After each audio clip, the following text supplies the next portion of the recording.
fut un homme qui, au péril de sa vie, pendant les jours fastes de l'année 1979, asséna un véritable coup de bélier à la forteresse inexpugnable de la présidence à vie de M. Jean-Claude Duvalier.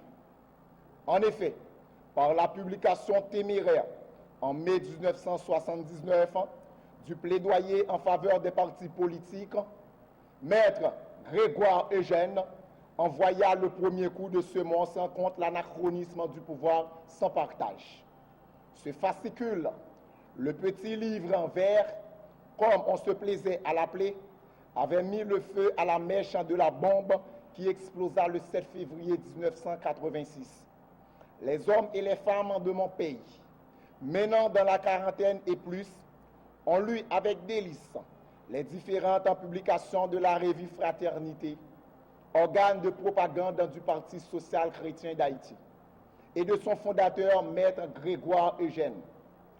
Savez-vous, Haïtiens, la réponse que fit Fiston Duvalier au plaidoyer en faveur des partis politiques? La présidence à vie n'est pas négociable. Osez demander à M. Jean-Claude Duvalier pourquoi il a dû prendre le chemin de l'exil le 7 février 1986. Il vous répondra s'il est probe. Le professeur Hubert Desronceries, le pasteur Silvio Seclaude et surtout Maître Grégoire Eugène m'avaient contraint au départ. Je l'ai compris et je suis parti pour sauver ce qui pouvait l'être encore. Fin de citation. Jeunesse de mon pays, je viens de vous apprendre là les noms des plus grands artisans de la chute de la dictature des Duvalier vieilles lors de 29 ans. Et Maître Grégoire Eugène en était le véritable chef de file. Foi de partisan, je n'exagère point. Forcé par les circonstances de garder profil bas, le Parti social-chrétien d'Haïti, longtemps en réserve de la République, embouche aujourd'hui la trompette pour crier à tout vent qu'il lui appartiendra de corriger les errements de l'après Duvalier et de mettre un terme à la longue transition que nous vivons depuis 26 ans déjà.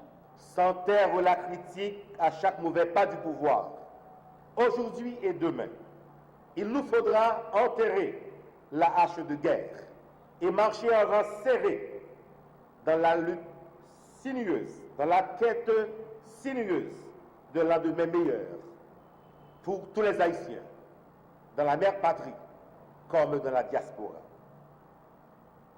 Par notre organe, le bureau politique central du PSCH lance aujourd'hui un cri de ralliement aux membres du parti, un appel vibrant aux valeurs encore saines, à la jeunesse estudiantine, aux couches laborieuses, à tous les laissés pour compte de notre pays meurtri dans sa chair et dans son amour propre. Avant de clore nos propos d'aujourd'hui, il nous plaît d'avancer ici 4 fortes vérités. Le hasard a voulu que nous ayons décidé de faire sortir le PSCH de sa léthargie en cette année 2012, une année électorale. Et comme le précédent gouvernement entend trouver avec les partis politiques la formule heureuse pour un conseil électoral de consensus, la direction du Parti social-chrétien d'Haïti dira sans embâche que le meilleur conseil électoral provisoire sera celui où les 10 membres seront désignés par les partis politiques eux-mêmes et nommés par le gouvernement en place. Et nous insistons là-dessus. Pendant que nous y sommes, risquons cette question. Ne serait-ce pas le Parlement qui aurait fixé pour le Conseil électoral le montant de l'indemnité pour chaque poste à pourvoir? L'auteur du crime est toujours celui à qui le crime profite. 2. Le Parti social-chrétien d'Haïti félicite chaudement le président Martelly et son équipe d'avoir évité le piège de la promulgation du texte amendé, lequel texte, réalisé en dehors des prescrits des articles 282-1 et 283 relatifs aux amendements à la Constitution en vigueur, est réalisé dans une session extraordinaire, bien loin de ce qui est prescrit à l'article 282 ou 283 de notre Constitution.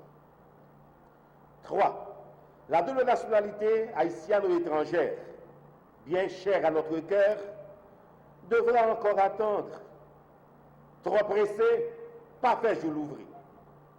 Le présent gouvernement ne pourra point y faire quoi que ce soit avant la fin de la présente législature.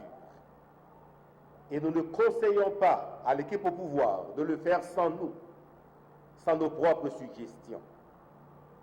Sur ce chapitre surtout, nous avons notre mot à dire.